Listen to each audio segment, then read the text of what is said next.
Finally Russia ने इस बात को डिसाइड कर लिया है कि वो अपनी कंट्री में पॉर्न को बैन कर देंगे। और रशिया ने साथ में ये बात भी एक्सेप्ट करी है कि पॉर्न सिर्फ रशिया की प्रॉब्लम नहीं है, ये पूरे वर्ल्ड की प्रॉब्लम है एंड पूरा वर्ल्ड इस प्रॉब्लम को फेस कर रहा है, क्योंकि इसकी वजह से उनका यूथ बर्बाद हो रहा है, फीमेल्स के अगेंस्ट वायलेंस बढ़ता है जिससे, एंड और भी बहुत सारी प्रॉब्लम्स आती हैं। रशिया के प्रेसिडेंट ने एक इंटरव्यू में ये भी बोल दिया रशियंस को लंच ब्रेक में एंड कॉफी ब्रेक में सेक्सुअल एक्टिविटीज़ करनी चाहिए। ऐसा उन्होंने इसलिए बोला है क्योंकि रशिया का बर्थ रेट जो है वो बहुत ही कम हो चुका है। रशिया का बर्थ रेट है 1.5 जो कि होना चाहिए 2.1।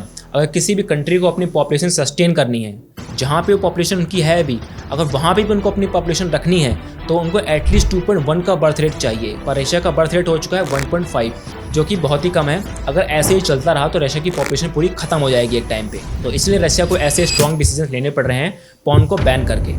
एक बहुत ही पुरानी कहावत भी है, अगर आपको किसी देश को बर्बाद करना है तो उस देश के अंदर न्यूडिटी एंड अडल्ट्री फैला दो, तो देश पूरी तरह से बर्बाद हो जाएगा।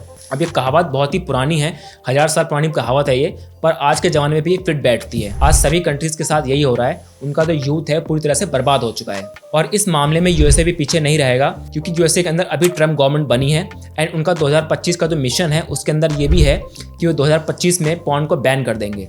अब ये करना काफ़ी ज़्यादा डिफिकल्ट होगा क्योंकि यूएसए ही इन सब चीज़ों की इंडस्ट्री है, बट वो बहुत ज़्यादा कोशिश करेंगे पॉर्न को बैन करने की, क्योंकि उनके यहाँ भी सेम प्रॉब्लम आ रही है। ना यूएसए में मैरिजेस टिक रही हैं, ना लोग बच्चा पैदा करना चाहते हैं, ना लोग शादी करना चाहते हैं। तो ये सारी प्रॉब्लम्स यूएसए के अंदर भी आ रही हैं, इसलिए उनको भी ऐसा डिसीजन लेना पड़ेगा। पर पॉर्न को बैन करने के मामले में चाइना ने बहुत अच्छा काम कर रखा है। दुनिया में किसी भी कंट्रीज़ ने ऐसा काम नहीं किया है जैसे चाइना ने कर रखा है। चाइना के अंदर पॉर्न पूरी तरह से बैन है, पूरी तरह से मतलब पूरी तरह से बैन है। वहाँ पे कोई भी पॉर्न को एक्सेस नहीं कर सकता है। जैसे कि इंडिया में लोग क्या करते हैं, इंडिया में वेबसाइट को रिस्ट्रिक्ट करा गया है पर लोग तब भी एक्सेस कर लेते हैं क्योंकि वो वीपीएन का यूज़ करते हैं। पर चाइना के अंदर वीपीएन को भी बैन कर रखा है, वीपीएन को भी रिस्ट्रिक्ट कर रखा है। और ये चीज़ आज नहीं, बहुत पहले डिसाइड कर ली थी चाइना ने। उनको ये बात बहुत पहले समझ में आ चुकी थी कि इससे ये प्रॉब्लम आने वाली है, इसलिए उन्होंने पहले से ही पॉर्न को बैन कर दिया था।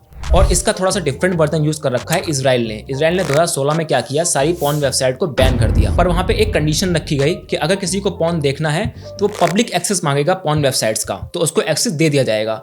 अब यहाँ पे कैच ये है कि कोई भी 15-16 साल 20 साल का बच्चा पॉर्न की पब्लिक एक्सेस नहीं मांग सकता, क्योंकि ऑब्वियस सी बात है कि पेरेंट्स की प्रॉब्लम और भी बहुत सारे प्रॉब्लम्स आएंगे उसको। तो इससे इजराइल की गवर्नमेंट ने ये इंश्योर किया कि उनके कंट्रीज में यूथ को पॉर्न का एक्सेस नहीं मिलेगा, जो कि काफी अच्छा डिसीजन था एंड काफी यूनिक टाइप का डिसीजन था। पर अगर हम बात करते हैं इंडिया की, तो इंडिया के अंदर पॉर्न को बैन नहीं कर रखा है एंड कुछ वेबसाइट को रिस्ट्रिक्ट करा गया था कुछ दिनों पहले, बट उससे कुछ फर्क पड़ता नहीं है क्योंकि बहुत सारी पॉपुलर वेबसाइट इंडिया के अंदर चल रही हैं आज भी। एंड मुझे ऐसा लगता है कि इंडिया में इसका ना आज से 1-2 साल बाद 3 साल बाद ऐसा कोई डिसीजन आने वाला है जिसमें पॉर्न वेबसाइट को बैन करा जाए इंडिया में। क्योंकि जब इंडिया देखेगा रशिया, यूएसए ऐसी कंट्रीज पॉर्न को बैन कर रही हैं, तो वहां से जो भी चीज़ें सक्सेसफुल होंगी, जो भी टेक्निक सक्सेसफुल होंगी, वही सारी टेक्निक्स इंडिया के अंदर फॉलो करी जाएंगी। तो अभी हमारी इंडिया के अंदर काफ़ी टाइम है पॉर्न को बैन होने में, पर गवर्नमेंट को ऐसे मेजर स्टेप लेने चाहिए क्योंकि आज के टाइम पे यूथ के अंदर बहुत ज़्यादा पॉर्न एडिक्शन बढ़ चुका है और ये चीज़ यूथ को पूरी तरह से बर्बाद कर रही है। भाई कमेंट सेक्शन में बताइए, क्या आप लोग पॉर्न देखते हैं?